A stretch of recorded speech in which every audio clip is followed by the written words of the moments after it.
नमस्कार दोस्तों, स्वागत है आपके अपने YouTube channel Vinod Hindi point में। दोस्तों, आज के इस वीडियो में पढ़ने वाले हैं बिहार एस्टेट से संबंधित महत्वपूर्ण प्रैक्टिस पेपर, जो हिंदी विषय से संबंधित है। एस्टेट की परीक्षा मार्च माह में संभावित है। यह एक पात्रता परीक्षा है। अगर इस परीक्षा को आप क्वालिफाई करते हैं तो बिहार में जो टीजीटी पीजीटी की वैकेंसी आएगी उसके योग्य हो जाएंगे। एस्टेट परीक्षा में कुल 150 प्रश्न पूछे जाएंगे, जिसमें 100 प्रश्न विषय से संबंधित होंगे और 50 प्रश्न शिक्षण अभिरुचि के होंगे, जिसमें से आपको 75 प्रश्न सही करने हैं। अगर आप 75 प्रश्न सही करते हैं तो आप एस्टेट परीक्षा उत्तीर्ण माने जाएंगे। चलिए देर न करते हुए शुरू करते हैं आज का ये वीडियो। उससे पहले अगर आप चैनल पर नए हैं तो चैनल को सब्सक्राइब कर लीजिए, वीडियो को शेयर कर दीजिए। पहला प्रश्न है, बकरी विलाप किसकी काव्य कृति है? बकरी विलाप किसकी काव्य कृति है? तो इसका सही उत्तर हो जाएगा ये भारतेंदु हरिश्चंद्र। बकरी विलाप के रचनाकार हैं भारतेंदु हरिश्चंद्र। अगला है, पंत को किस काव्य कृति पर ज्ञानपीठ पुरस्कार मिला है? पंत को किस काव्य कृति पर ज्ञानपीठ पुरस्कार मिला है? तो सही उत्तर हो जाएगा चिदंबरा। ज्ञानपीठ पुरस्कार प्राप्त करने वाले पहले कवि हैं सुमित्रा नंदन पंत। ठीक है, इनकी और रचनाएं हैं, ग्रंथि है, बीड़ा है, पल्लव गुंजन, युगांत, युगवाणी, स्वर्ण किरण और कला और बूढ़ाचारी, ये सभी रचनाएं जो है सुमित्रा नंदन पंत की हैं। प्रकृति का सुकुमार कवि इन्हें कहा जाता है। अगला प्रश्न है, विज्ञान गीता के लेखक कौन है? विज्ञान गीता के लेखक कौन है? तो इसका सही उत्तर हो जाएगा केशव दास। आपके कितने प्रश्न सही हो रहे हैं आज के इस वीडियो में, कमेंट करके ज़रूर बताएं। विज्ञान गीता के लेखक हैं केशव दास। केशव दास की अन्य रचनाएं हैं जैसे कवि प्रिया है, रसिक प्रिया है, रामचंद्रिका है और जहांगीर जसचंद्रिका है। ये सभी जो है केशव दास की रचनाएं हैं। काव्य रसायन किसकी रचना है? काव्य रसायन किसकी रचना है? तो इसका सही उत्तर हो जाएगा देव। काव्य रसायन जो है यह देव की रचना है। ठीक है, देव की जो रचनाएं हैं ये भाव विलास है, भवानी विलास है, अष्टयाम है, ये सभी रचनाएं जो हैं देव की हैं। श्रेष्ठ कवियों में जो है देव की तुलना जो है बिहारी से की जाती है।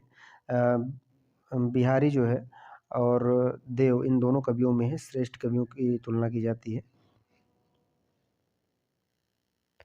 अगला है, इनमें से आचार्य मम्मट की रचना कौन सी है? आचार्य मम्मट की कौन सी रचना है? तो सही उत्तर हो जाएगा काव्य प्रकाश। काव्य प्रकाश जो है आचार्य मम्मट की रचना है। ठीक है, नाट्यशास्त्र जो है यह भरत मुनि का है और व्यक्ति विवेक यह महिम भट्ट का है। व्यक्ति विवेक महिम भट्ट का है। काव्य अलंकार जो है यह भामह का है। मौर्य विजय किसकी रचना है? मौर्य विजय किसकी रचना है? तो सही उत्तर हो जाएगा सियाराम शरण गुप्त। मौर्य विजय जो है सियाराम शरण गुप्त की रचना है। यह मैथिली शरण गुप्त के अनुज हैं। महावीर प्रसाद द्विवेदी और हिंदी नवजागरण के लेखक कौन हैं? महावीर प्रसाद द्विवेदी और हिंदी नवजागरण के लेखक हैं रामविलास शर्मा। ठीक है, रामविलास शर्मा, यह इनकी आलोचनात्मक पुस्तक है, महावीर प्रसाद द्विवेदी और हिंदी नवजागरण। इन्हें मार्क्सवादी आलोचक के रूप में जाना जाता है। प्रतिज्ञा उपन्यास के लेखक कौन है? प्रतिज्ञा उपन्यास के लेखक कौन है? तो सही उत्तर हो जाएगा मुंशी प्रेमचंद। प्रतिज्ञा उपन्यास के लेखक हैं मुंशी प्रेमचंद। कब लिखा गया था? तो यह 1929 ईस्वी में लिखा गया था प्रतिज्ञा उपन्यास। ठीक है, इनके और उपन्यास हैं कर्मभूमि, रंगभूमि, गोदान, गबन, निर्मला, मंगलसूत्र इनका अपूर्ण उपन्यास है। अगला है, मानस का हंस उपन्यास के लेखक कौन है? मानस का हंस उपन्यास के लेखक कौन है? तो अमृतलाल नागर। मानस का हंस जो है यह गोस्वामी तुलसीदास के जीवन पर आधारित है। और वही इनका एक और उपन्यास है खंजन नयन। खंजन नयन जो है सूरदास के जीवन पर आधारित है। ठीक है, अगला प्रश्न, झूठा सच उपन्यास के लेखक कौन है? झूठा सच, झूठा सच उपन्यास के लेखक कौन है? तो सही उत्तर हो जाएगा यशपाल। झूठा सच उपन्यास के लेखक हैं यशपाल। यशपाल की और रचना है जैसे दादा comrade, party comrade, Divya, Amita, मेरी तेरी उसकी बात। नमक का दरोगा कहानी के लेखक कौन है? आसान प्रश्न है, प्रेमचंद का है। कहानी सम्राट, उपन्यास सम्राट के नाम से जाने जाते हैं। 300 से ऊपर कहानियाँ इन्होंने लिखी है। जो मानसरोवर मानसरोवर का जो संकलन इन्होंने किया है, मानसरोवर के 8 भागों में 300 कहानियों का जो है वर्णन किया गया है। मृगनयनी उपन्यास के रचनाकार कौन है? मृगनयनी उपन्यास के रचनाकार कौन है? तो सही उत्तर हो जाएगा वृंदावन लाल वर्मा। मृगनयनी उपन्यास के लेखक है वृंदावन लाल वर्मा। अगला प्रश्न है संपत्ति शास्त्र के लेखक कौन है? संपत्ति शास्त्र के लेखक कौन है? तो सही उत्तर हो जाएगा महावीर प्रसाद द्विवेदी संपत्ति शास्त्र के लेखक हैं। इन्हें जो है द्विवेदी युग का जो नामकरण था वह महावीर प्रसाद द्विवेदी के नाम से पड़ा था। और सरस्वती पत्रिका का जो कार्यभार था महावीर प्रसाद द्विवेदी ने 1903 ईस्वी से 1920 ईस्वी तक संभाला था। अगला है हिंदी नवरत्न के लेखक कौन है? हिंदी नवरत्न के लेखक हैं मिश्र बंधु। हिंदी नवरत्न के लेखक हैं मिश्र बंधु।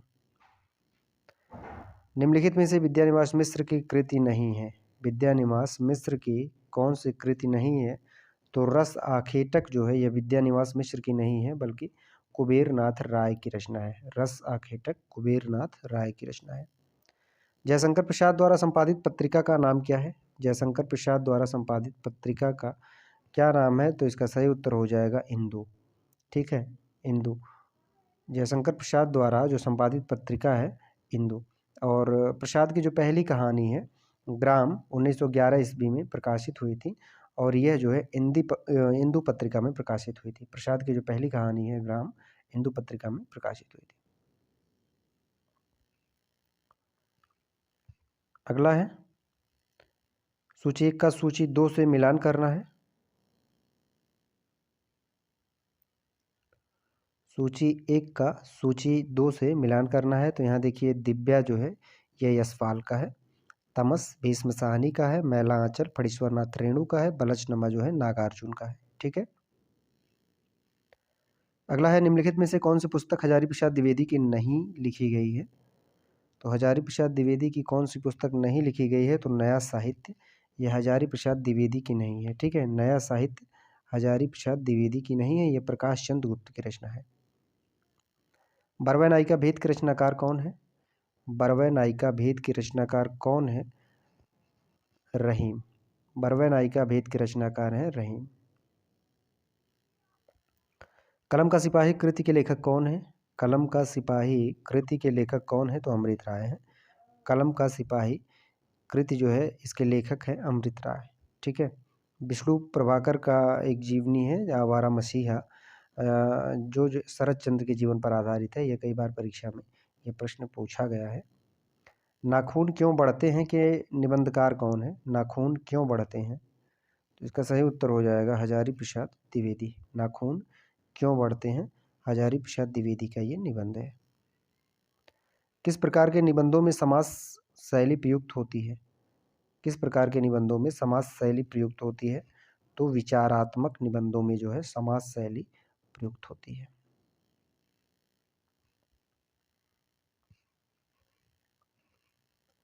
अगला प्रश्न है गेहूं और गुलाब की रचना विधा है। गेहूं और गुलाब की रचना विधा है तो इसका सही उत्तर हो जाएगा इनमें से कोई नहीं। गेहूं और गुलाब जो है रेखा चित्र है, संस्मरण और रेखा चित्र है, तो इसमें से कोई नहीं, विकल्प में नहीं है। यह किसका है? तो रामवृक्ष बेनीपुरी का है। इनकी सी विशुद्ध सरस एवं शक्तिशालिनी ब्रजभाषा लिखने में कोई और कोई कवि समर्थ नहीं हुआ। आचार्य शुक्ल ने किस कवि के बारे में यह टिप्पणी की है? तो यह टिप्पणी जो है घनानंद के बारे में की है। घनानंद के बारे में यह पंक्ति आचार्य रामचंद्र शुक्ल ने कही है। इनमें से कौन आंचलिक उपन्यासकार है? कौन आंचलिक उपन्यासकार है? बताइए इसका सही उत्तर। तो इसका सही उत्तर हो जाएगा राही मासूम रजा आंचलिक उपन्यासकार हैं। ठीक है, राही मासूम रजा। इनका जो उपन्यास है आधा गांव। ठीक है, आधा गांव। श्री वेंकटेश्वर समाचार प्रकाशित होता था। श्री वेंकटेश्वर समाचार पत्र प्रकाशित होता था कहाँ से? तो बम्बई से। प्रेमचंद की कृति जिसे ब्रिटिश शासन द्वारा जब्त कर लिया गया था, ब्रिटिश शासन द्वारा जो जब्त कर लिया गया था वह सोजे वतन था।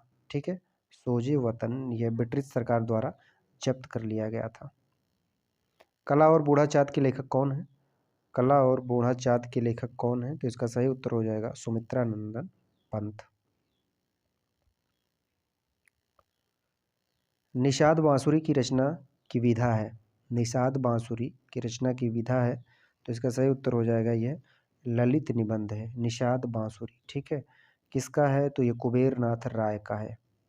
कुबेरनाथ राय का है। ये रस आकेटक है इनकी रचना। प्रिया नीलकंठी है। ये सभी रचनाएं जो है कुबेरनाथ राय का है। स्वच्छंदतावाद की विशेषता नहीं है। स्वच्छंदतावाद की विशेषता नहीं है, तो ब्रज भाषा में रचना जो है यह स्वच्छंदतावाद की विशेषता नहीं है। ब्रज भाषा में रचना। काला जल का कथानक किस समस्या से संबंधित है? काला जल का कथानक किस समस्या से संबंधित है? तो इसका सही उत्तर हो जाएगा सांप्रदायिकता।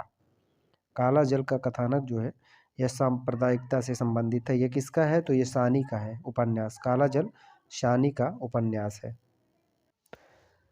अगला प्रश्न है सट्टक है। सट्टक क्या है? तो सट्टक एक प्रकार का जो है यह नाटक है, ठीक है। सट्टक एक प्रकार का नाटक है।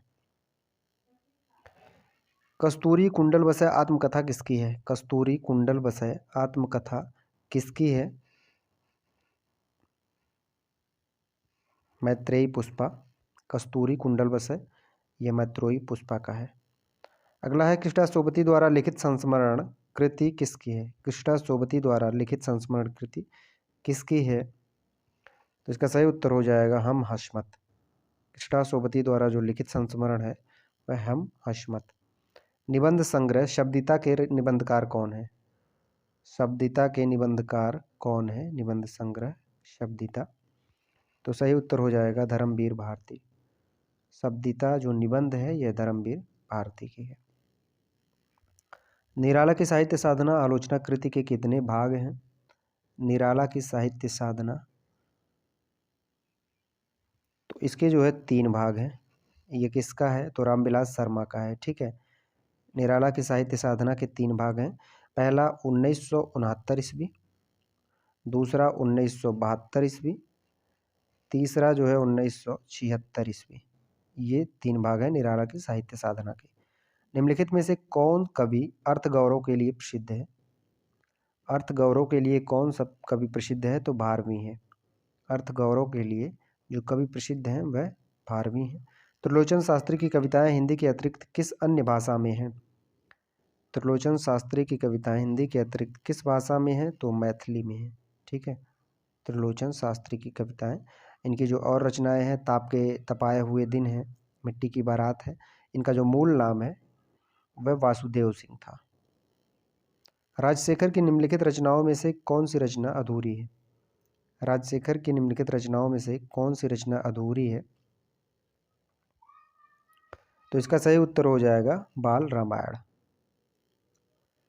अगला प्रश्न है रीति संप्रदाय से संबंधित काव्यशास्त्री ग्रंथ हैं। रीति संप्रदाय से संबंधित काव्यशास्त्री ग्रंथ हैं, तो इसका सही उत्तर हो जाएगा काव्य अलंकार सूत्र, ठीक है। काव्य अलंकार सूत्र यह किसका है? तो आचार्य बामन का है। काव्य अलंकार सूत्र जो है आचार्य बामन का है, जो रीति संप्रदाय के प्रवर्तक माने जाते हैं।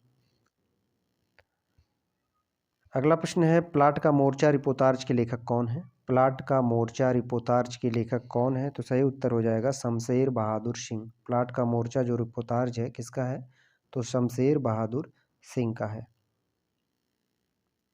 अरे यायावर याद रहेगा किस विधा की रचना है?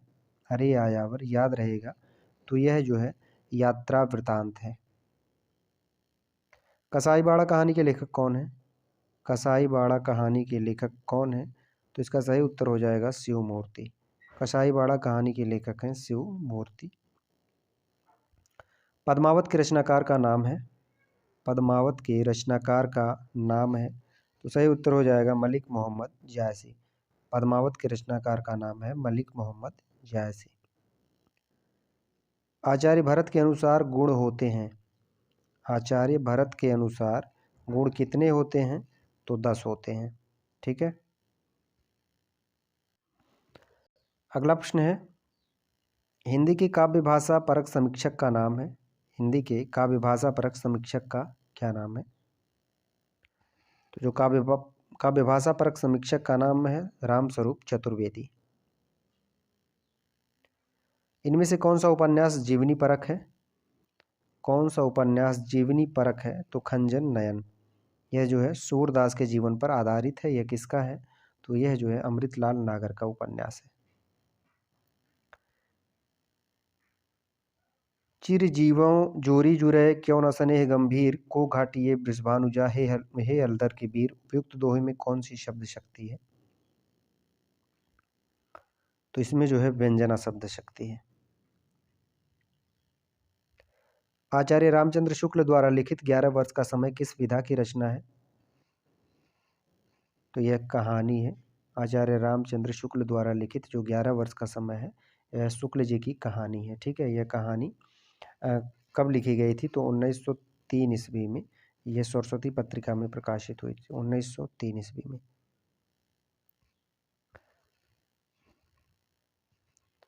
अगला प्रश्न है, कामायनी को छायावाद का उपनिषद किसने कहा? कामायनी को छायावाद का उपनिषद किसने कहा? तो सही उत्तर हो जाएगा शांति प्रिय द्विवेदी। हृदय का मधुभार काव्य रचना किसकी है? हृदय का मधुभार काव्य रचना किसकी है? तो सही उत्तर हो जाएगा आचार्य रामचंद्र शुक्ल। प्रगीत काव्य में प्रधानता होती है, प्रगीत काव्य में प्रधानता होती है भावना और गीतात्मकता की। प्रश्न अच्छे लग रहे हो तो वीडियो को आप शेयर कर दीजिए। चैनल पर नए हैं तो चैनल को सब्सक्राइब कर लीजिए। अवधी भाषा के सर्वाधिक लोकप्रिय महाकाव्य का नाम है? अवधी भाषा के लोकप्रिय महाकाव्य का नाम है तो रामचरितमानस है, तुलसीदास का। ठीक है, यह कब लिखा, इसकी भाषा क्या है? तो अवधी भाषा है, इसमें 7 कांड हैं। आदिकालीन हिंदी काव्यधारा के में उपलब्ध नहीं है, आदिकालीन हिंदी काव्यधारा में उपलब्ध नहीं है तो सिख साहित्य जो है यह उपलब्ध नहीं है। जैन है, सिद्ध है, नाथ है, ये तीनों है। आवारा मसीहा किस उपन्यासकार की जीवनी से संबंधित है? अभी हम लोग बात कर चुके हैं आवारा मसीहा की, तो ये विष्णु प्रभाकर का है आवारा मसीहा। और किस उपन्यासकार की जीवनी से है? तो ये शरद चंद्र की जीवनी से है। तार सप्तक में कौन सा कवि सम्मिलित नहीं है? तार सप्तक में कौन सा कवि सम्मिलित नहीं है? तो रघुवीर सहाय सम्मिलित नहीं है। तार सप्तक का जो प्रकाशन है वह 1943 ईस्वी में है। ठीक है, इसमें जो है मुक्तिबोध है, रामविलास शर्मा है, निमिचंद्र जैन है, गिरिजा कुमार माथुर, भरत भूषण अग्रवाल, प्रभाकर माचवे तथा अज्ञे। ठीक है, भ्रमर गीत काव्य का मूल स्रोत है? भ्रमर गीत काव्य का मूल स्रोत है तो श्रीमद् भागवत का 10वां स्कंद। तरणि के ही संग तरल तरंग में, तरणि डूबी थी हमारी ताल में, इनमें प्रयुक्त अलंकार है। तरणि के ही संग तरल तरंग में, तरणि डूबी थी हमारी ताल में, तो इसका सही उत्तर हो जाएगा यमक। ठीक है, इसमें जो है यमक अलंकार है क्योंकि तरणि शब्द 2 बार आया है और दोनों बार इसके जो अर्थ हैं अलग अलग हैं। एक तरणि का अर्थ है सूर्य और एक तरणि का अर्थ है नाव। शब्द युग्म पर्यंत पर्यक के सही अर्थ भेद का चयन कीजिए। पर्यंत पर्यक, तो इसका सही उत्तर हो जाएगा तक पलंग। ठीक है, तक पलंग।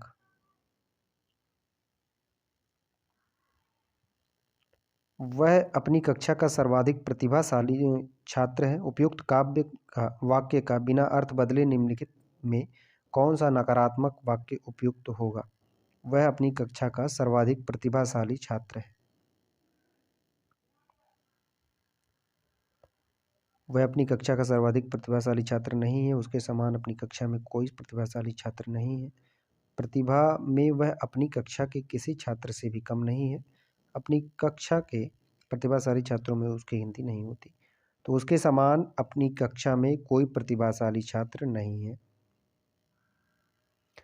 भरोसे में शब्द का कौन सा रूप है? भरोसे में शब्द का कौन सा रूप है? तो संबंध बोधक। ठीक है, या लकुटिया रुकामरिया पर राज तिहु पुर को तजिटारों में प्रयुक्त छंद है, तो इसका जो है इसमें कौन सा छंद है? तो सवैया है। या लकुटिया रुकामरिया, यह जो है रसखान की पंक्ति है। निम्नलिखित बोलियों में से पूर्वी हिंदी की बोली नहीं है। पूर्वी हिंदी की कौन सी बोली नहीं है? तो इसमें जो है भोजपुरी ये पूर्वी हिंदी की नहीं है, ठीक है। भोजपुरी ये बिहारी हिंदी की बोली है, पूर्वी हिंदी की नहीं है। पूर्वी हिंदी में अवधी है, बघेली है, छत्तीसगढ़ी है, ये तीनों है।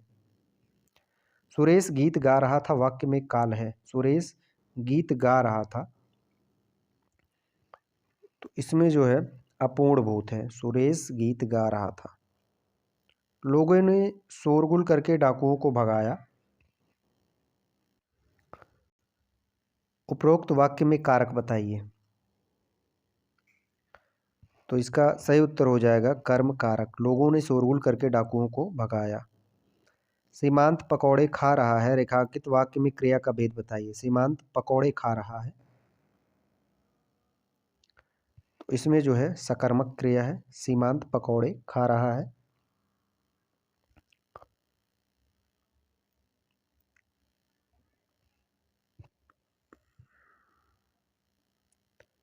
प्रश्न संख्या 68 है। निम्नलिखित शब्दों में किस एक का लिंग परिवर्तन हिंदी भाषा में प्रचलित नहीं है?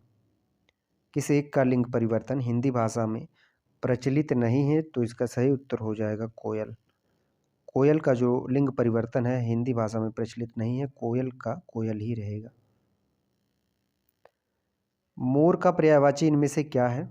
मोर का पर्यायवाची इनमें से क्या है? तो सही उत्तर हो जाएगा कलापी। मोर का जो पर्यायवाची है वह कलापी है। और हैं जैसे मयूर हैं, शिखंडी है, ध्वजी हैं। नीचे कुछ शब्द दिए गए हैं, प्रत्येक शब्द में प्रयुक्त प्रत्यय विकल्पों से चुनिए। घुमक्कड़, घुमक्कड़ का जो प्रत्यय होगा अक्कड़। लौकिक का विलोम शब्द है। लौकिक का विलोम शब्द है, तो इसका विलोम शब्द जो है अलौकिक है। नीलोत्पल में कौन सा समास है? नीलोत्पल में कौन सा समास है? तो इसका सही उत्तर हो जाएगा कर्मधारय। नीलोत्पल में कौन सा समास है? कर्मधारय। यदि इ, उ, और री के बाद भिन्न स्वर आए तो इसका परिवर्तन क्रमशः य व र में हो तो कौन सी संधि होगी? तो इसमें जो है यण स्वर संधि होगी। बुढ़ापा शब्द में कौन सी संज्ञा है? बुढ़ापा शब्द में कौन सी संज्ञा है? तो यहाँ भाववाचक संज्ञा होगा, ठीक है। इसमें जो है जिस शब्द में किसी व्यक्ति, प्राणी, वस्तु या पदार्थ के गुण, दोष तथा दशा का वर्णन किया जाए वहाँ जो है भाववाचक संज्ञा होता है। जो करेगा सो भरेगा, रेखांकित शब्द का क्या अर्थ है? जो करेगा सो भरेगा, तो इसमें जो है संबंधवाचक सर्वनाम है। जो करेगा सो भरेगा। अगला प्रश्न है, विभु के पर्यायवाची शब्द कौन से हैं? विभु के पर्यायवाची शब्द कौन से हैं? तो इसका सही उत्तर हो जाएगा सर्वव्यापक, नित्य। विभु के पर्यायवाची शब्द हैं सर्वव्यापक, नित्य। निम्नलिखित शब्दों में शुद्ध शब्द है। निम्नलिखित शब्दों में शुद्ध शब्द है, तो जिजीविषा ये शुद्ध है। निम्नलिखित में योगरूढ़ शब्द है। योगरूढ़ शब्द है पंकज। जो शब्द यौगिक तो होते हैं परंतु जिनका अर्थ रूढ़ हो जाता है वे योगरूढ़ शब्द कहलाते हैं, ठीक है। नीचे कुछ शब्द दिए गए हैं, उनमें प्रयुक्त उपसर्ग चुनकर लिखिए। अपमान, अपमान का जो उपसर्ग है वह अप है। निम्नलिखित में से कौन सा शब्द बहुवचन है? तो इसमें जो बहुवचन शब्द है वह प्राण है, ठीक है। प्राण बहुवचन शब्द है। और प्राण के साथ साथ दर्शन भी बहुवचन है, आंसू भी बहुवचन है। निम्नलिखित में से भाववाच्य का उदाहरण कौन सा है? भाववाच्य का उदाहरण कौन सा है? अब चला जला जाए, रवि आम चूसता है, मोहिनी पत्र लिखती है, शीला से खाया नहीं जाता। भाववाच्य, तो इसका सही उत्तर हो जाएगा शीला से खाया नहीं जाता।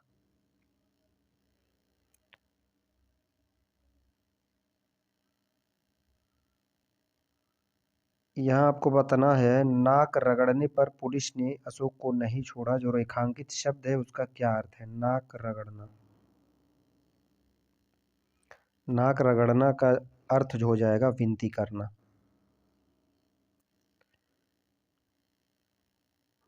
मनुष्य के खाली स्थान में पुस्तकें उसके मित्र, मार्गदर्शक, प्रेरक और साथी होती हैं। इसमें बताइए। मनुष्य के एकांत में पुस्तकें उसके मित्र, मार्गदर्शक, प्रेरक और साथी होती हैं।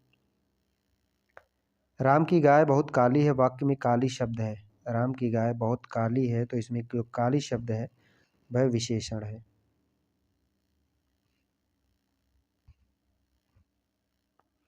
पाश्चात्य का विलोमार्थक शब्द है पाश्चात्य, तो इसका सही उत्तर हो जाएगा पौवार्त। पाश्चात्य का जो विलोम होगा वह पौवार्त होगा। किसी पद, उपवाक्य आदि की विशेषता दिखाने के लिए शब्द के नीचे एक रेखा खींचते हैं, उसे क्या कहते हैं? तो उसे कहते हैं अंधोरेख चिन्ह। ठीक है, अंधोरेख चिन्ह।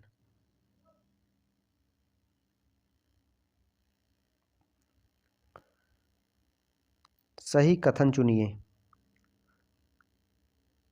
यह और वह ध्वनियाँ अर्धस्वर कहलाती हैं। व्यंजन का उच्चारण बिना स्वर की सहायता से ही हो सकता है।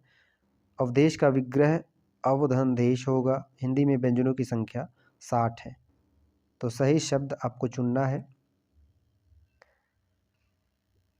ए। यह और वह ध्वनियाँ अर्धस्वर कहलाती हैं, ये सही है, बाकी ये तीनों गलत हैं। वही मनुष्य है कि जो मनुष्य के लिए मरे, पंक्ति में कौन सा अलंकार है? वही मनुष्य है कि जो मनुष्य के लिए मरे, तो इसमें जो है अनुप्रास हो जाएगा। वही मनुष्य है जो मनुष्य के लिए मरे, यह राष्ट्रकवि मैथिली शरण गुप्त की ये पंक्ति है। ठीक है। आँख न दीदा काढ़े कसीदा लोकोक्ति का अर्थ क्या है?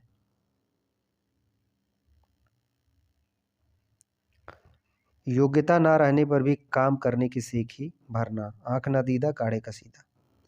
धीरे धीरे का समास होगा।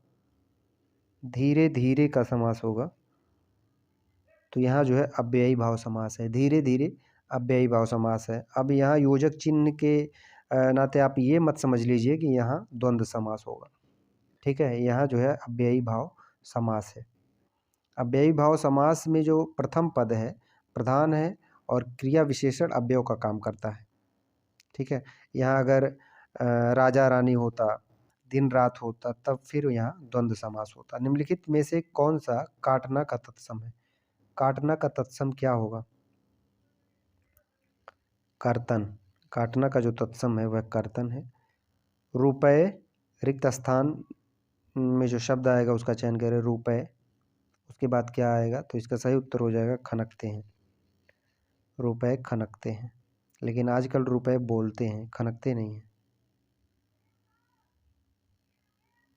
कट जाना मुहावरे का अर्थ क्या होता है? कट जाना मुहावरे का अर्थ क्या होता है? तो इसका सही उत्तर हो जाएगा शर्मिंदा होना। कट जाना मुहावरे का अर्थ हो जाएगा शर्मिंदा होना।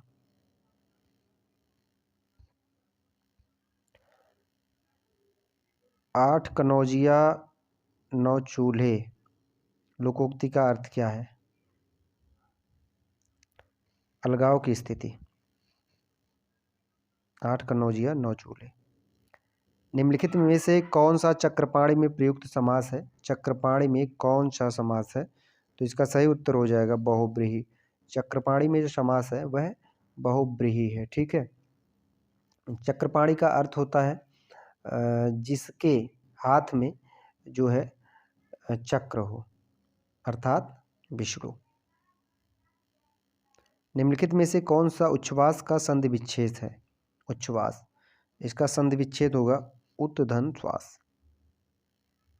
इनमें से कौन सा व्यंजन नहीं है? कौन सा व्यंजन नहीं है?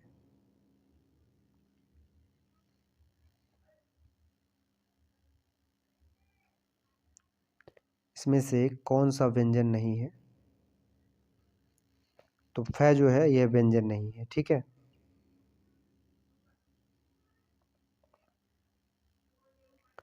निम्नलिखित में से कौन सा अ उपसर्ग से नहीं बना है? अ उपसर्ग से नहीं बना है। तो इसमें जो है यह प्रश्न ही गलत है, इसके सभी उत्तर सही हैं। अत्याचार, अध्यादेश, अपवाद, अनाथ ये सभी जो है अ उपसर्ग से बने हैं। निम्नलिखित में से कौन सा कर्मधारय समास है? कौन सा कर्मधारय समास है? तो इसका सही उत्तर हो जाएगा नील गगन। यह कर्मधारय समास है। ठीक है। आज का हमारा अंतिम प्रश्न है, निम्न में से कौन सा कौमुदी का पर्यायवाची है? कौमुदी का पर्यायवाची है। तो कौमुदी का जो पर्यायवाची शब्द होगा वह चांदनी होगा। ठीक है। यह थे आज के प्रैक्टिस पेपर में कुल 100 महत्वपूर्ण प्रश्न। आशा करते हैं प्रश्न आप सभी को अच्छे लगे होंगे। मिलते हैं अगले वीडियो में कुछ नए प्रश्नों के साथ। तब तक के लिए नमस्कार।